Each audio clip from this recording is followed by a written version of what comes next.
This podcast is powered by Pelotonia. To learn more about our goal 10 cancer, visit pelotonia.org or see the link in the show notes.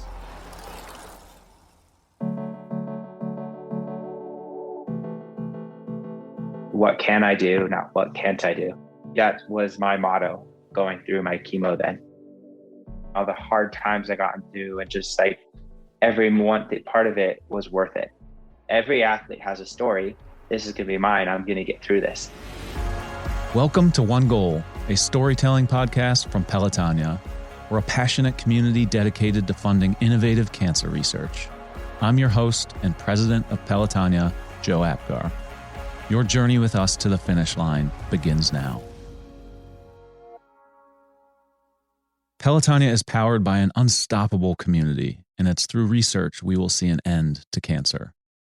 We want to thank our major funding partners for making all of this possible. The American Electric Power Foundation, Huntington, the L Brands Foundation, and Peggy and Richard Santulli. When you're done experiencing this episode, we'd be honored if you could leave a review or share it with family and friends. This really helps extend the impact of this series and helps further our one goal. And now, on to the episode.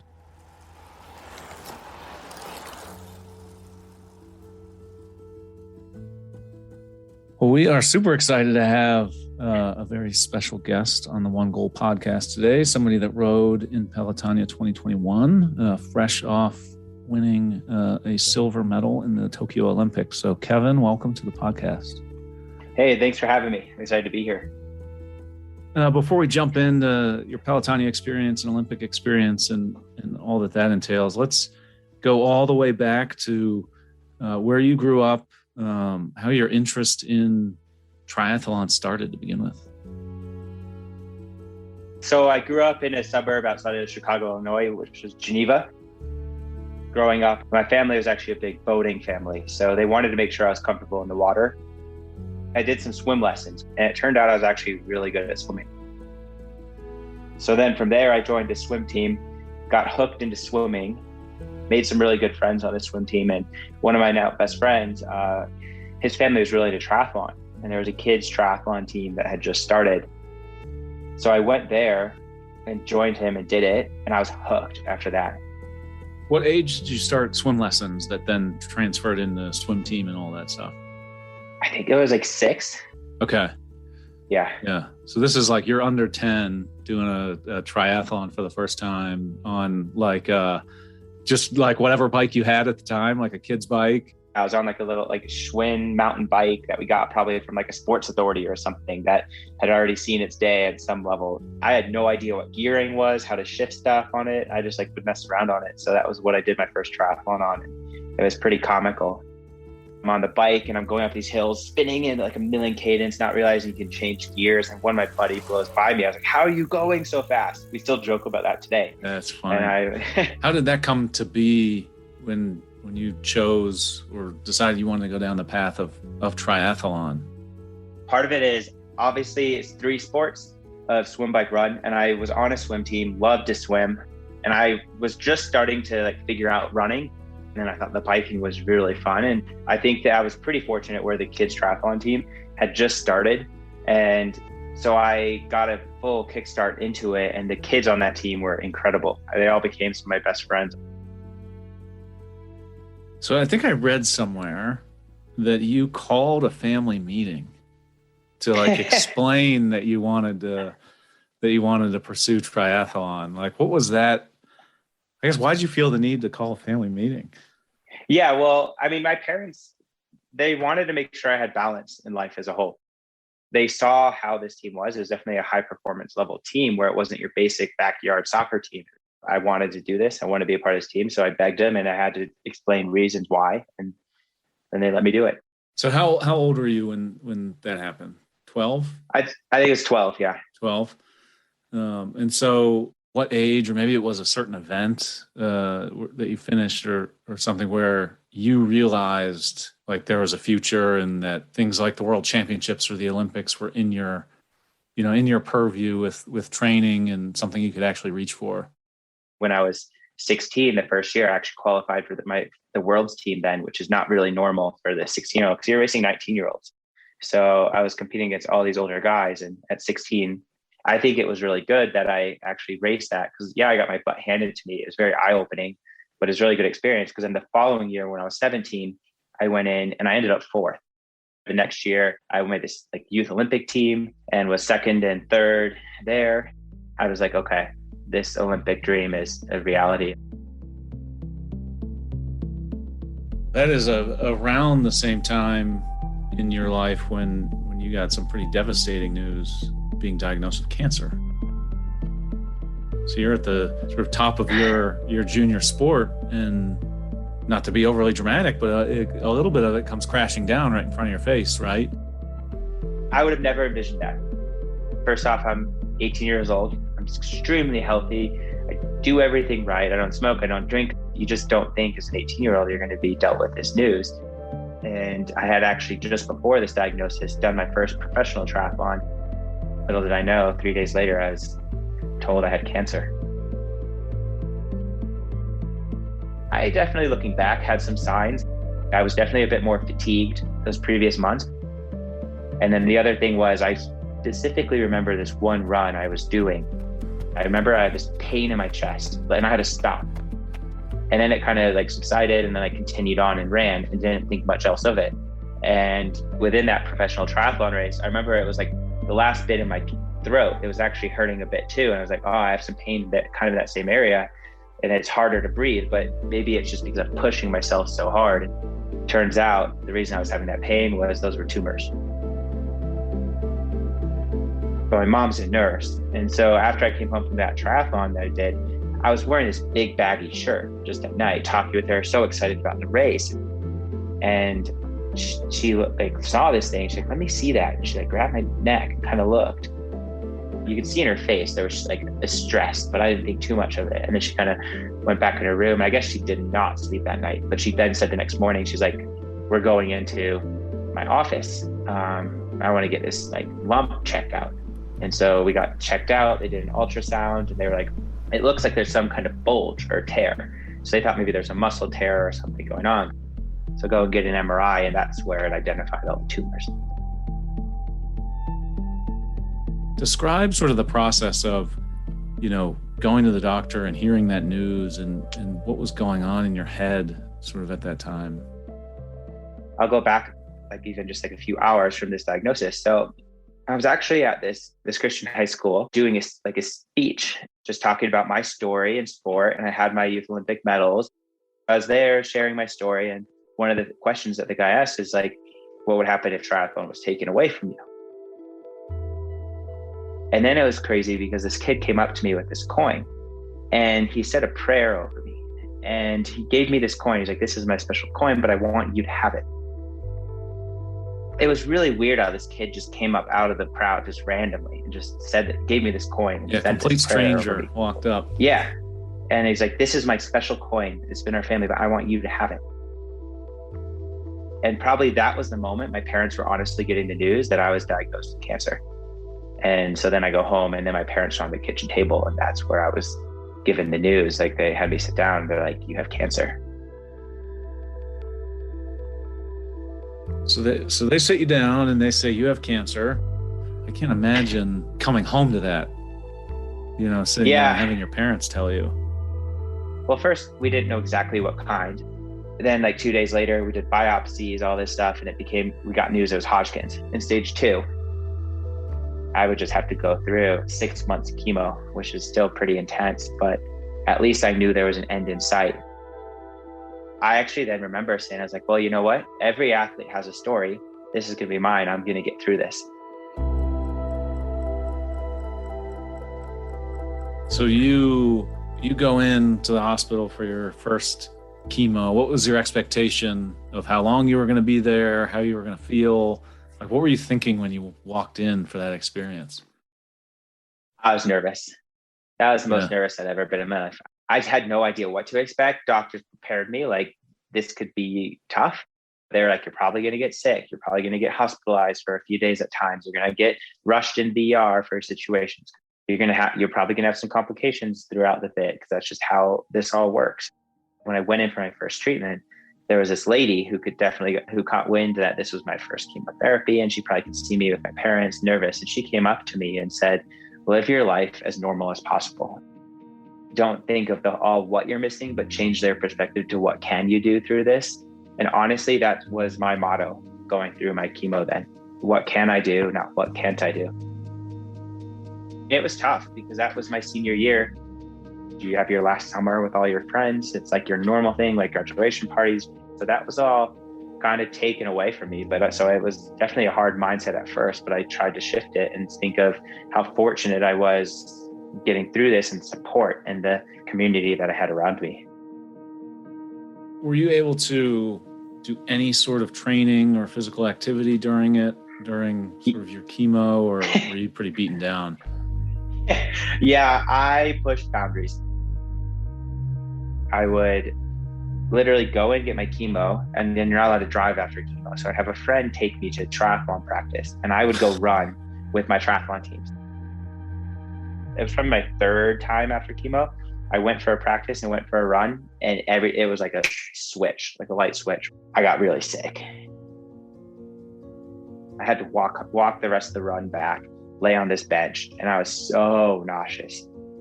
And then went home and was in bed for a long time. As things progressed, I got sicker and sicker by the treatment. It went from go in, get my chemo, and then I'd go home and I wouldn't eat for 2 days, and I'd lay in bed. Then it became to where I couldn't really talk much because I was just so nauseous, and just like you get that metallic taste, from that chemo sometimes. Yeah, that's what a lot of people talk about. And yeah, it's real. So I would be spitting in this tin bin next to my bed for 2 days. I had chemo every other week. So I'd have a good week. Then where the good week was, I could be more normal and go to practices. But I still did some stuff. It was probably 2.5 months into chemo. I did a downhill mile race. What's a downhill mile race? It was a mile race, but it was a slight downhill. So it was a net downhill.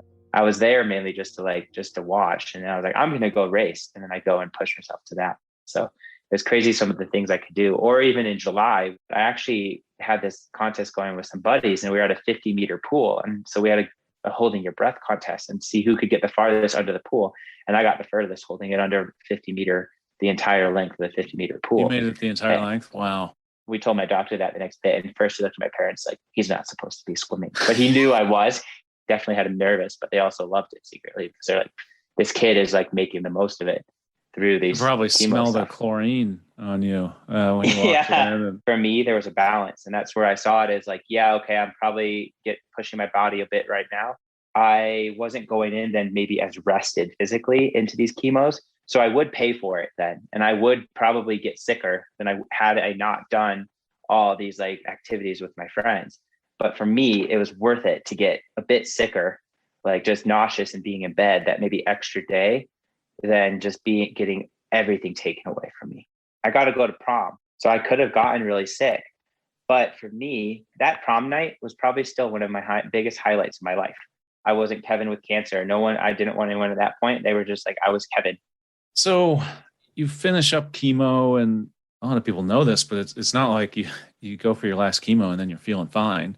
You've been physically sort of wrecked for the last however many months. And obviously you still had this strong desire to compete. Were you lined up to go to college that fall? That was another fun thing my doctor loved is he's like, you're not going to go to college your first semester. And I said, yeah, I am. I moved out to college, drove all my stuff out with my buddies and my parents. Where did you go? Where did you end up going to college? University of Colorado at Colorado Springs. Okay. Yeah. So I went out there, dropped all my stuff off, and then I actually had to fly home to go for my last chemo. And that was rough. I was definitely not in a mentally good place. I'm not going to lie. Those chemos were tough. I wanted the cancer thing to be done at that point. I luckily made it through and then got to fly out the next week once I had recovered from that final treatment and start college. I honestly think in some ways, which sounds crazy, me battling cancer at the beginning was the easy part. I think the return back to life after beating my cancer was the harder part. Was there any dynamic in terms of being away from home that, because you think about, you were you're a late teenager. I was in my early 20s.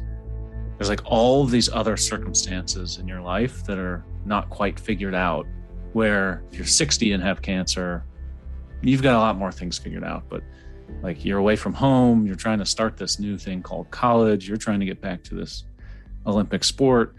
And a lot of people in your life are like, hey, congratulations on being done with treatment. And you're like, no, this, like, my life is still kind of a wreck. What were the things that you did or you looked to that like got you through? I surrounded myself with some really good friends. Ryan, Kelly, and Joanna, they were some of my best friends out there who I was with every day. But I was still just trying to figure everything out. I think the biggest thing for me was, though, I never recognized what I was going through in cancer. I was so positive through it, and I then discredited what I went through. So I was like, my chemo was easy. Years later, my parents were like, yours was really intense. Yeah, I mean, you kind of touched on like the idea of survivor's guilt a little bit, which is that thing that like creeps into a lot of people's minds, like down the road, is, this almost like guilty feeling of either, I made it and someone didn't, or, I had it easier than that person. And you start to weigh on you a little bit. It really did. And honestly, I was mentally unstable. I'm not gonna lie, for a few years after that chemo. Like, my battle post-cancer was almost way harder than my actual battle with cancer. You're still growing at 18. You're still going through your puberty and your growth. Like, it destroyed my hormones in a way. Like, when your testosterone stuff and all this, obviously you're going to be moody, your emotions are off, everything. You're not thinking logically. I was like, why am I feeling like this? Because I shouldn't be feeling like this, because I don't have cancer anymore. I shouldn't be feeling off. I shouldn't be stable. I should be so happy and thankful and positive because I'm through this, but my chemicals weren't right. I was pushing myself at this elite level on a body that was already pushed to its limit and some. I was a wreck for a bit.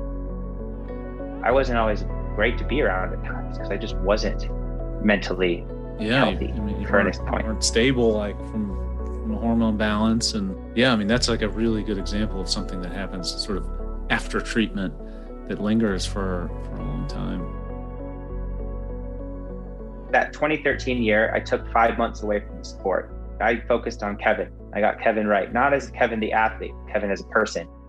I actually was meeting with a psychologist, and I hated going for a lot of it. But the thing is, I hated it because actually I needed it. But she got into me in the roots of stuff and my thinking and logic, and I owe a lot to her.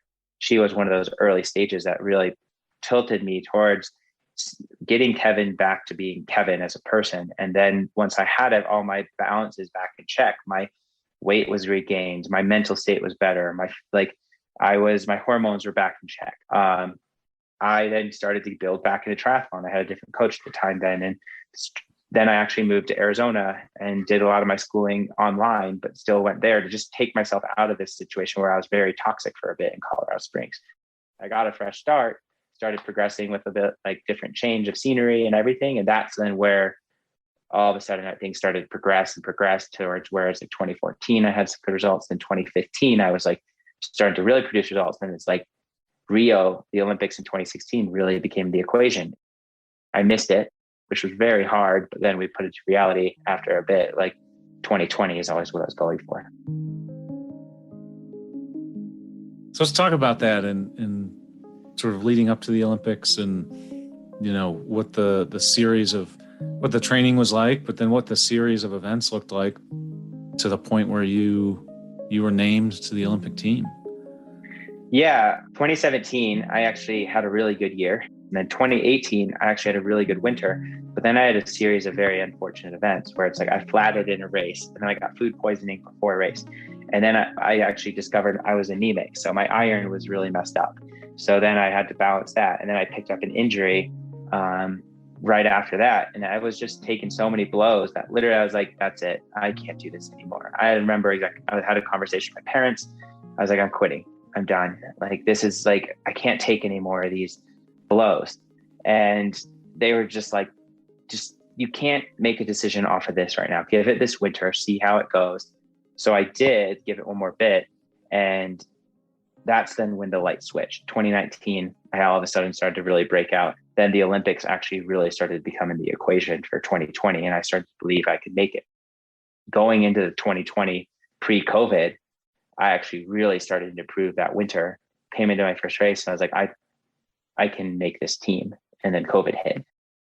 Yeah. What was that like where COVID hit? The Olympics were still going to happen. And then like the plans, I feel like the plans for the Olympics changed like 5 times before they ended up canceling. So about a month before COVID really hit, I had really started to progress in training.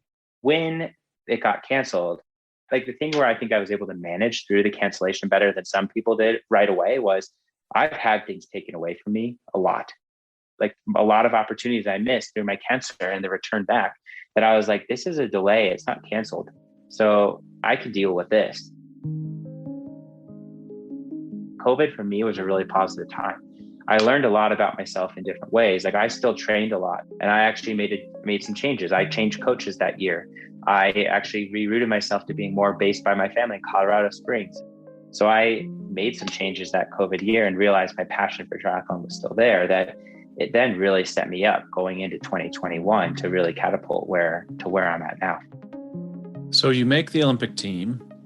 Was that the result of a single race or a series of races? I guess the question I'm asking was like, did you cross the finish line at some point and know? So we had 2 automatic selection events. One was in 2019 where no male qualified. So then we still had our spots for grabs. And then our second one was in 2021. I ended up 11th, but a guy got 3rd. So the guy in front of me automatically qualified. But for me, that was such a big step forward from where I'd been. I was like, oh, wow, this is really exciting. Because I mean, I was coming down a sprint line for 6 to 11. There was 3 seconds between all of us. Oh, and so wow. I almost was in automatic selection criteria myself. Then it became up for discretion. So a panel had this, like all these criterias and markers. And for me, I was sitting pretty well with how I'd been racing and my consistency. Because one thing for me is maybe I wasn't always the highest performer, but I was super consistent across the board.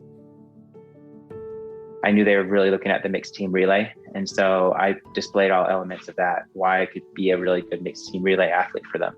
And so then I got the call. It had to be one of the best moments of your life. That was one of them for sure. It was crazy. And it was more just like special to share it with everyone around me because it wasn't just me that qualified, it was this whole team because it was such a team effort. So you get to Tokyo and so you're gearing up for this individual race. What were your expectations going into that race? I surpassed all expectations. My motto going into that games was I wanted no regrets. One thing I think that was really special was this team that we had there. We were all really close. The male boys and girls team was super tight. We had so much fun. We chose to eat dinners together every day. We would hang out for outside of it. We would do training sessions together leading in while we were at Tokyo. Like we were one team. And I think that's what really showed on the day when then we ended up with the silver is we were racing together as one. You're out there racing, not for just yourself, but for your teammates and your country. So it means a lot more. So it just really gets you to bring out the best of you. You guys won silver. So once you finished, they had a medal ceremony. They put a silver medal over your neck. And what was the feeling or emotion that sort of came over you in that instant? I don't even know how to explain it. It was just like everything, just thinking of everything that I'd done to get there, everyone that had been a part of it. And it was really it was kind of like overwhelming. Just I was thinking of all the moments I got there and all the hard times I got through and just like every part of it was worth it. Do you ever think about distinctly think about your cancer experience and sort of going from, the low of having cancer to now having a silver medal around your neck? Yeah, I do. And actually, that's kind of one thing that held me on battling through my cancer. And so then for it actually to become the dream to become reality, that was like nothing else. I want to transition and talk about sort of your Pelotonia experience. And, it was an honor to have you join us for Pelotonia this year. And I think, I talked to so many people over the last couple of weeks and thought it was just one of the coolest things that you came to Columbus and you rode and, spoke to our crowd at opening ceremony, and, curious what you took from the Pelotonia experience and what you'll remember out of the weekend. I'm so thankful that you guys had me. When I got there and rocked up to the stadium, looked at my agent, I was like, whoa, this is a lot bigger than I even realized. Just like the amount of people and the crowd and the community, and talking with learning more about it on ground with you guys. It was unbelievable. And then honestly, to go out there and then do the speech and just get like when you did that medal ceremony, that really just started the day, like the whole weekend for me, where I was like, that left a lasting impression that I'll have for the rest of my life. Everyone there was just so positive and inviting, and the ride the next day, I just loved it. Like everyone was out having a good time, out just like supporting each other and hanging out and mixing and matching with a bunch of different people and getting to know each other and getting to know their stories. And it's just like real people and just there just to support an incredible cause.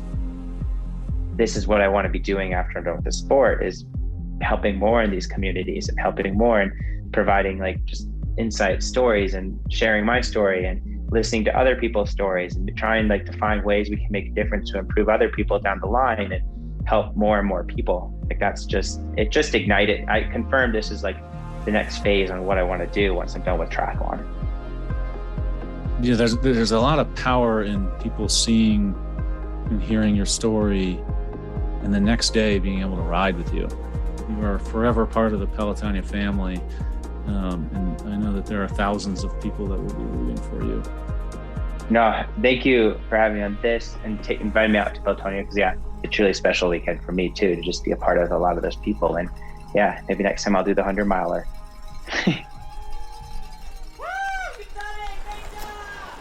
This has been One Goal, a storytelling podcast from Pelotonia. I'm your host, cancer survivor and president of Pelotonia, Joe Apgar. Interview and production scheduling by our marketing and communications team, Gabby Blauert, John Tolbert, and Alita Smith. One Goal is carefully crafted and produced at the studios of Wessler Media. Mastering by Joey Gerwin at Orange Udio. Special thank you to all of our guests for being willing to share their inspiring journeys for this podcast. Also, please rate, review, and subscribe so you can get seasons 1 and 2 as well as future episodes. If you want to learn more about the Pelotonia community and how you can make an impact on cancer research, see the link in the show notes or visit pelotonia.org. That's pelotonia.org.